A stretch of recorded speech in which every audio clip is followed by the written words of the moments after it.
الحمد لله رب العالمين والصلاة والسلام على أشرف الأنبياء والمرسلين أما بعد فأعوذ بالله من الشيطان الرجيم من همزه ونفخه ونفثه بسم الله الرحمن الرحيم رب اشرح لي صدري ويسر لي أمري واحلل عقدة من لساني يفقه قولي اللهم انفعنا بما علمتنا وعلمنا ما ينفعنا وزدنا علما وبشر عباد الذين يستمعون القول فيتبعون أحسنه أعوذ بالله من الشیطان الرجیم بسم اللہ الرحمن الرحیم. کل ہم نے اعوذ باللہ اور بسم اللہ کا ترجمہ پڑھا تھا. اعوذ باللہ من الشیطان الرجیم کا ترجمہ یہ ہے: میں پناہ میں آتا ہوں اللہ کی شیطان مردود سے. الرجیم شیطان کی صفت ہے. بسم اللہ الرحمن الرحیم اس کا ترجمہ یہ ہے: ساتھ نام اللہ کے. الرحمن وہ اللہ جو بہت مہربان ہے، بہت رحم کرنے والا ہے. الرحیم جو بہت زیادہ رحم کرنے والا ہے. دونوں کا مطلب ہے بہت رحم کرنے والا، کیونکہ دونوں اللہ رب العالمین کے مبارک نام ہیں، مبارک صفات ہیں. اور یہ دونوں مبالغے کے صیغے ہیں. فعلان بھی، رحمان فعلان کا وزن ہے، مبالغے کا صیغہ ہے. اور رحیم یہ بھی فعیل کا وزن ہے جو مبالغے کا صیغہ ہے. کل اس پہ تفصیل سے بات ہو گئی ہے. دونوں میں مبالغہ ہے. اب رحمان میں کس قسم کا مبالغہ ہے اور الرحیم میں کس قسم کا مبالغہ ہے؟ کون بتائے گا آپ میں سے؟ ہینڈ ریز کریں. الرحمن الرحیم میں کیا فرق ہے؟ دونوں مبالغے کے صیغے ہیں، دونوں رحمتوں میں کیا فرق ہے؟ جی مس رمشا. سر رحمان دنیا اور آخرت دونوں کے لیے ہے، ٹھیک ہے. اور الرحیم؟ اور رحیم صرف آخرت میں اللہ تعالیٰ اپنی رحمت فرمائیں گے مسلمانوں پر۔ نہیں تو پھر مبالغہ کیا ہوا الرحیم میں؟ دونوں میں مبالغہ ہے. الرحمن میں کس قسم کا مبالغہ ہے؟ الرحیم میں کس قسم کا مبالغہ ہے؟ السلام علیکم۔ وعلیکم السلام ورحمۃ اللہ. جی تو بیسکلی جو رحمان ہے جس میں آخرت کا بھی ذکر ہے، اس میں یہ ہے کہ اس میں یہ ذکر ہوتا ہے کہ اللہ تعالیٰ کی جو مرضی ہے وہ دنیا میں تمام مخلوقات کے لیے 99% سوری 1% جو مرضی ہے اللہ تعالیٰ کی وہ تمام مخلوقات کے لیے، اور جو 99% ہے وہ آخرت کے لیے. اور جو دنیاوی طور پہ اگر مبالغہ دیکھے تو وہ یہ ہے کہ وہ صرف مسلمانوں کے لیے یا جو اوبیڈینٹ سلیوز ہیں ان کے لیے نہیں ہے، وہ تمام مخلوقات کے لیے، چاہے اس میں ٹرانسگریسرز بھی ہوں. تو دونوں میں اس طرح کا مبالغہ موجود ہے. نہیں، یہ تو پھر رحمان کا مبالغہ آپ نے بتا دیا کہ رحمان میں مبالغہ ایسے ہے کہ گویا کہ اس میں اللہ کی رحمت کی وسعت مراد ہے، کہ اللہ کی رحمت بہت زیادہ افراد کے لیے ہے، مسلمان تو مسلمان، کفار کے لیے بھی. تو یہ تو الرحمن کا مبالغہ ہوا. الرحیم میں مبالغہ کیا ہوا؟ سر دوام کا ہے۔ جی شیخ میں تو شیخ صاحب الرحمن جو ہے یہ خاص ہے اور عام ہے، اور رحیم جو ہے اس میں خاص کا مبالغہ ہے۔ جی میں نے کہا تھا ہینڈ ریز کریں. بہرحال چلیں، آپ میں سے بعض لوگوں نے جواب دیا ہے الرحمن میں مبالغہ وسعت کا ہے، زیادہ افراد شامل ہیں، اور الرحیم میں مبالغہ دوام کا ہے، یعنی ایسی رحمت جو ہمیشہ ہمیش کے لیے حاصل ہو. تو گویا کہ یہ رحمت جو ہمیشہ ہمیش کے لیے ہے یہ تو پھر مسلمانوں کے لیے ہے صرف، یہ کفار کے لیے تو نہیں ہے. کفار کے لیے تو وہ یعنی آپ سمجھے ایک بونس ہی ہے، وہ مومنوں کے ساتھ کفار کو بھی مل جائے، اور وہ بڑی عارضی سی ہے. مومنین کے لیے تو دنیا میں بھی رحمت ہے اور آخرت میں بھی، اور ہمیشہ ہمیش کے لیے. اور اس کی دلیل بھی قرآن میں موجود ہے، وَكَانَ بِالْمُؤْمِنِينَ رَحِيمًا، سورہ احزاب میں ہے، اللہ مومنین کے ساتھ رحم کرنے والے ہیں. آگے چلیں. الحمد شیخ للہ صاحب رب العالمین. جی جی بتائیے. سر دنیا تو دونوں میں دنیا اور آخرت کی بات ہے، رحمان اور رحیم۔ نہیں نہیں، دنیا الرحمن میں مبالغہ وسعت میں ہے. وسعت کا مطلب ہے تعداد، زیادہ لوگوں پر اللہ کی رحمت ہے، یعنی مسلمانوں پر بھی اور کفار پر بھی. الرحمن میں یہ مبالغہ ہے کہ وہ کوانٹٹی میں زیادہ لوگوں پر اللہ کی رحمت ہے. لیکن الرحیم میں مبالغہ ہے کہ وہ اللہ کی رحمت صرف مسلمانوں کے لیے ہے، کافروں کے لیے نہیں ہے، لیکن مبالغہ ہے کہ وہ ہمیشہ ہمیشہ کے لیے ہے، دنیا اور آخرت دونوں میں۔ اور آخرت کا جو معاملہ ہے وہ تو ہمیشہ کے لیے ہوتا ہے۔ تو الرحیم میں مبالغہ ہے دوام کا، اور الرحمن میں مبالغہ ہے وسعت کا۔ کلیئر ہے؟ جی سر۔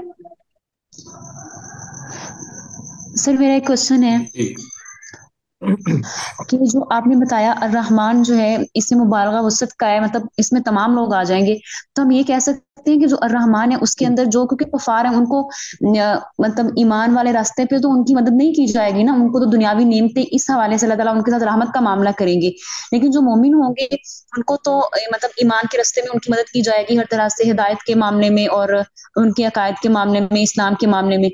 تو ہم اس طرح ڈفرینشیٹ کر سکتے ہیں کہ جو الرحمن ہے اس کے اندر کفار کی جو رحمت ان کو ملے گی اس میں صرف دنیاوی لحاظ سے ہے، اور جو الرحیم ہے وہ مومنوں کے لیے اور وہ ان کے ایمان کے ساتھ خاص ہے۔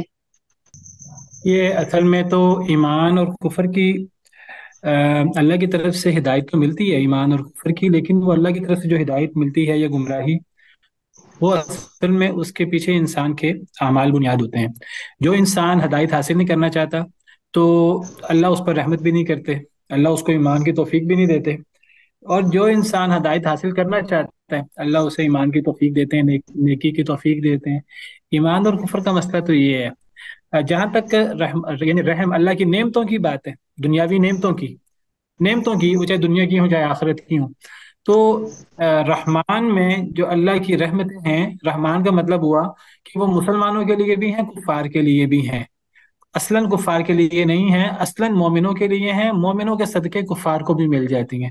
جیسے میں نے کل آپ کے سامنے سورہ اعراف کی آیت کریمہ پیش کی تھی کہ اللہ کی جو رحمتیں ہیں وہ قیامت کے دن تو خالص ایمان والوں کے لیے ہیں، اور دنیا میں وہ ایمان والوں کے ساتھ کفار کو بھی مل جاتی ہیں، ایمان والوں کے صدقے، ایمان والوں کی وجہ سے کفار کو مل جاتی ہیں۔ تو دنیا میں اللہ کی رحمتیں جو آپ اس کو دنیاوی نعمتیں کہہ لیں، وہ مسلمانوں کے ساتھ ساتھ مسلمانوں کے صدقے کفار کو بھی مل جاتی ہیں۔ یہ ہے وسعت، اللہ کی رحمت زیادہ لوگوں کو شامل ہے، تو یہ مبالغہ ہے الرحمن میں۔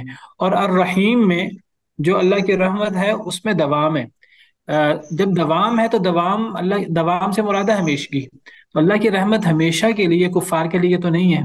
کفار کے لیے اگر دنیا میں ہے وہ بھی مسلمانوں کے صدقے، ورنہ تو دنیا میں بھی کفار کے لیے نہیں ہے، کیونکہ کفار اللہ کے نافرمان ہیں۔ اور پھر جب دنیا کی زندگی جو ایک عارضی زندگی ہے، جو ایسے ہے جیسے جب بندہ مر جائے گا تو قیامت کے دن بندہ قسم اٹھا کر کہے گا ہم تو دنیا میں ایک گھڑی رہے، ایک گھڑی سے زیادہ نہیں رہے، اتنی چھوٹی سی دنیا ہے، پانی کے بلبلے کی طرح۔ تو جب دنیا ختم تو پھر رحمت بھی ختم، پھر موت، قبر، اور پھر حشر اور قیامت، اس میں تو ہمیشہ ہمیشہ کا عذاب ہے کفار کے لیے۔ کفار کے لیے آخرت میں یاد رکھیے پانی کا ایک گھونٹ بھی نہیں ہے۔ قرآن کریم میں ہے کہ جہنمی لوگ جنتی لوگوں سے کہیں گے کہ اے جنتی لوگوں، جنت اوپر ہے جہنم نیچے ہے، تو جہنمی جنتیوں سے کہیں گے کہ آپ ہم پر پانی کا ایک گھونٹ بہا دو، آپ ہم پر کھانے کا کوئی لقمہ آپ ہمیں دے دو۔ تو جنتی جہنمیوں کو جواب دیں گے ان اللہ حرمہما علی الکافرین، اللہ نے کہ دونوں چیزیں کفار پر حرام کر دی ہیں، نہ کفار کے لیے کھانے کا ایک لقمہ ہے، نہ کفار کے لیے پانی کا ایک گھونٹ ہے۔ ہاں کفار کو پینے کو ملے گا، لیکن وہ ابلتا ہوا کھولتا ہوا پانی ملے گا، وہ عذاب ہوگا، اور کھانے کو بھی ملے گا لیکن وہ زقوم کا درخت ہوگا جو پیٹ میں جا کر ایسے کھولے گا جیسے گرم پانی کھولتا ہے۔ تو وہ کفار کے لیے آخرت میں کھانا پینا وہ بھی عذاب ہے، کوئی رحمت نہیں ہے آخرت میں۔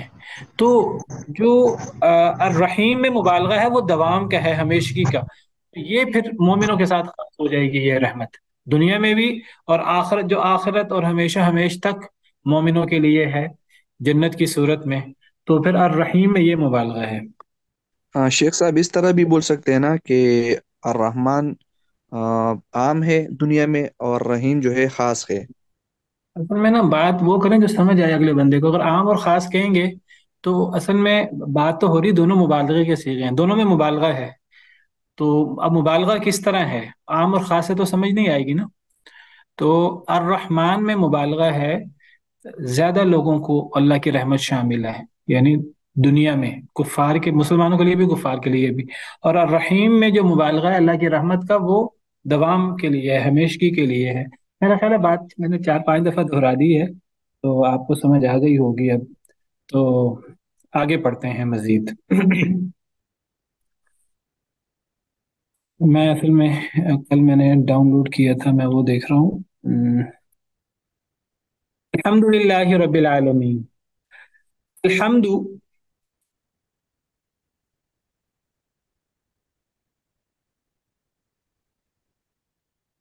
یہ جو الف لام آتا ہے نا شروع میں، الف لام، یہ بھی بار بار استعمال ہوتا ہے۔ الف لام کا کیا معنی ہے؟ الف لام یا تو جی، الف لام یا تو کسی نکرہ کو معرفہ بنانے کے لیے آتا ہے، کامن ناؤن کو پراپر ناؤن بنانے کے لیے آتا ہے۔ مثلا اگر ہم کہیں رجل عربی زبان میں، تو رجل کا مطلب ہے کوئی آدمی، اور اگر رجل سے پہلے الرجل آ جائے، الف لام آ جائے، تو اس کا مطلب ہوگا کوئی خاص آدمی۔ اگر ہم مدینتن کہیں عربی زبان میں، تو مدینتن کا مطلب ہے کوئی شہر۔ اگر المدینہ کہہ دیں گے تو اس سے مراد کوئی خاص شہر مراد ہوگا، پراپر ناؤن مراد ہوگا۔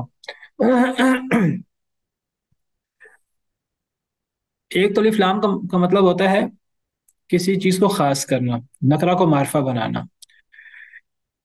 ایک الف لام آتا ہے جنس کے لیے۔ جنس کا کیا مطلب ہے؟ جنس کا مطلب ہے کہ دیکھیے، حمد کا مطلب ہے تعریف، یہ واحد کا صیغہ ہے، اس کی جمع محامد آتی ہے، تعریفیں۔ حمد کہتے ہیں تعریف کو، لیکن جب حمد سے پہلے الف لام آ گیا تو تعریف کی جتنی اجناس ہو سکتی ہیں، جتنی قسمیں ہو سکتی ہیں، جتنی جنسیں ہو سکتی ہیں، جنس کسے کہتے ہیں؟ قسم کو۔ جیسے میں اس کی مثال دیتا ہوں آپ کو، اگر میں کہوں عربی زبان میں جاء انسن، انسان آیا، تو یہاں اب انسن سے مراد کوئی بھی انسان ہوگا۔ یہ نظر آ رہی ہے آپ کو اسکرین میری؟ جی سر۔ جی شیخ۔ جی سر۔ اگر میں کہوں جاء انسن، تو اس کا مطلب ہے آیا کوئی انسان، اس میں کوئی بھی انسان ہے، یہ واحد ہے۔ یہ تھا انس، کوئی بھی انسان۔ لیکن اگر میں الانس کہہ دوں گا تو الانس سے مراد ایک انسان نہیں ہوگا، انسانوں کی جنس مراد ہوگی۔ یا اگر اس کو انس بھی کہتے ہیں، انسان بھی کہتے ہیں، عربی میں دونوں کہتے ہیں، انس بھی کہتے ہیں، انسان بھی کہتے ہیں۔ جا انسان کہہ دیں یا پھر الانسان کہہ دیں۔ انسان اور صرف انسان میں فرق کیا ہے؟ انسان سے مراد ہے کوئی ایک شخص، اور الانسان سے مراد ہے تمام انسانوں کی جنس۔ جیسے اللہ تعالیٰ فرماتے ہیں وَلَقَدْ خَلَقْنَا الْإِنسَانَ،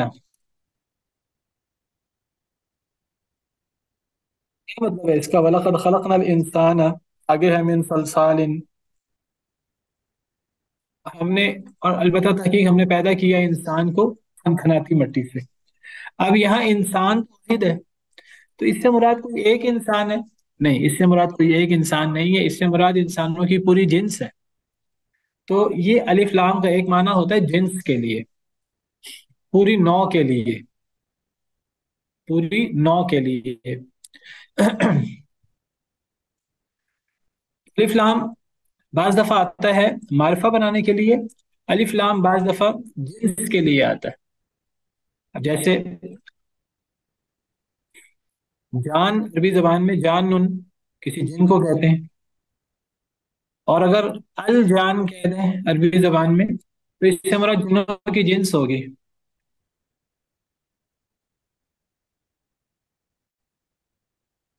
وَخَلَقَ الْجَانَّ مِن مَارِجٍ مِن نار، سورہ رحمان میں ہے وَخَلَقَ الْجَانَّ مِن مَارِجٍ مِن نار، اللہ نے جنوں کو آگ کے شعلے سے پیدا کیا، من مارج من نار۔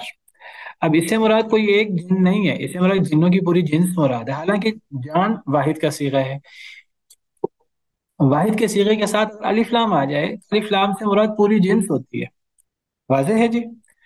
تو ایک معنی الف لام کا ہوا نکرہ کو معرفہ بنانے کے لیے آتا ہے الف لام، اور دوسرا معنی الف لام کا جنس کے لیے ہے، پوری نو بیان کرنے کے لیے. الحمد کا معنی ہم الحمد میں الف لام جنس کے لیے ہے، یعنی حمد کی، تعریف کی جتنی اقسام ہو سکتی ہیں، جتنی انواع ہو سکتی ہیں، جتنی قسمیں ہو سکتی ہیں. عام طور پر آپ نے دیکھا ہوگا اس کا ترجمہ لوگ کرتے ہیں تمام تعریفیں. سنا ہے آپ نے تمام تعریفیں؟ اس کا ترجمہ کیا جاتا ہے الحمدللہ. یا تو کہتے ہیں ہر قسم کی تعریف اللہ کے لیے ہے، یا کہتے ہیں تمام تعریفیں اللہ کے لیے ہیں. تو یہ ہر قسم کی تعریف، یہ ہر قسم کا معنی کہاں سے لے لیا، یا تمام تعریفیں کہاں سے لے لیا؟ حالانکہ حمد تو واحد ہے. اس کا تو ترجمہ ہونا چاہیے کہ ایک تعریف اللہ کے لیے ہے، تو تمام تعریفیں، یہ ہر قسم کی تعریف کا معنی جنس، الف لام جنس کا ہے، اس کی وجہ سے یہ معنی پیدا ہوا.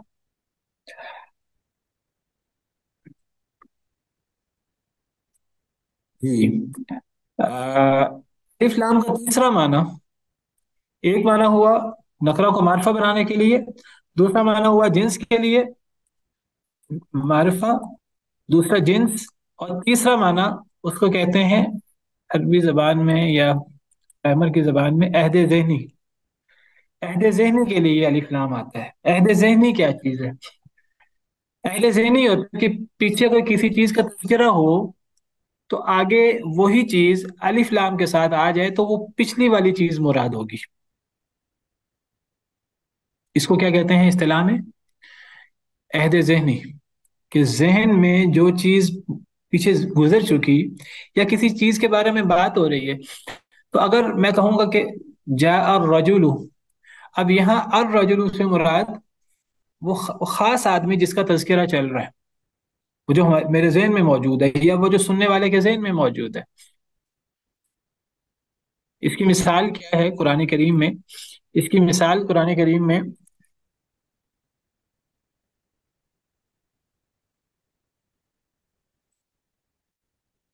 سورہ مزمل میں اللہ فرماتے ہیں انا ارسلنا الیکم رسولا شاہدا علیکم کما ارسلنا الی فرعون رسولا عصا فرعون الرسول. یہ سورہ مزمل کی آیت نمبر 15 اور 16 ہے. اس میں اللہ فرماتے ہیں بس نافرمانی کی، معصیت کی فرعون نے الرسول، رسول کی. یہاں الرسول سے مراد رسول ہے، کس رسول کی نافرمانی کی؟ موسیٰ علیہ السلام. علیہ السلام کی. ہمیں کیسے پتہ لگا موسیٰ علیہ السلام کی؟ عہد ذہنی کی وجہ سے. یہ الف لام عہد ذہنی کیا ہے؟ سب کو پتا ہے کہ فرعون کی طرف حضرت موسیٰ علیہ السلام آئے تھے. پیچھے اگر آیت نمبر 15 میں دو رسولوں کا ذکر ہے، ایک نبی کریم صلی اللہ علیہ وسلم کا اور ایک حضرت موسیٰ کا. پچھلی آیت کریمہ میں انا ارسلنا الیکم رسولا شاہدا علیکم، بے شک ہم نے بھیجا تمہاری طرف رسول جو تم پر گواہ ہے. اس سے مراد نبی کریم صلی اللہ علیہ وسلم ہے، اور قریش کو اللہ مخاطب کر رہے ہیں، قرآن کے مخاطبین کو اللہ مخاطب کر رہے ہیں کہ بے شک ہم نے تمہاری طرف رسول بھیجا، یعنی نبی کریم صلی اللہ علیہ وسلم جو تم پر گواہ ہیں، جیسے ہم نے بھیجا تھا فرعون کی طرف رسول. تو جیسے ہم نے بھیجا تھا فرعون کی طرف رسول یعنی حضرت موسیٰ. پچھلی آیت میں نبی کریم صلی اللہ علیہ وسلم کا بھی ذکر ہے، فرعون کا بھی ذکر ہے. تو فعصى فرعون الرسول، اب یہاں الف لام آ گیا رسول کے ساتھ. اس رسول کو کہتے ہیں عہد ذہنی. یہ جو الف لام ہے اس کو کہتے ہیں عہد ذہنی کا الف لام ہے، یعنی وہ چیز جو ہمارے ذہن میں موجود تھی تو اس کی طرف اشارہ ہے. تو یہ الف لام کے تین معنی ہوتے ہیں معروف. تین معنی ہیں، ایک معرفہ بنانے کے لیے، ایک جنس کے لیے، اور ایک عہد ذہنی کے لیے. واضح ہے؟ شیخ میری اردو تھوڑی ویک ہے، میں کنفرم کر لوں. جنس مینس کے جینڈر، اور یہ معرفہ مینس پراپر ناؤن، اور عہد ذہنی کے لیے ہم کہہ سکتے ہیں کہ وہ ریفر کر رہا ہے پچھلے ٹاپک پہ. صحیح ہے؟ نہیں، جنس سے مراد جینڈر اگر ہم لیں گے، جینڈر سے مراد تو میل فیمیل مراد ہوگی نا. جی یہ مراد نہیں ہے. جنس سے مراد تمام قسمیں، ٹائپ. تمام ٹائپس. تمام جی جی اوکے ٹھیک ہے. جتنی بھی اقسام ہو سکتی ہیں. مثلا اگر ہم کہیں کہ کتا ایک وفادار جانور ہے بالفرض، اگر میں یہ جملہ بولوں، اس کے لیے اگر میں عربی میں جملہ بولوں گا تو میں کتے کے لیے کلب کا لفظ استعمال کروں گا اور اس کے ساتھ الف لام لاؤں گا، الکلب. تو الف لام لانے سے ایک کتا مراد نہیں ہوگا،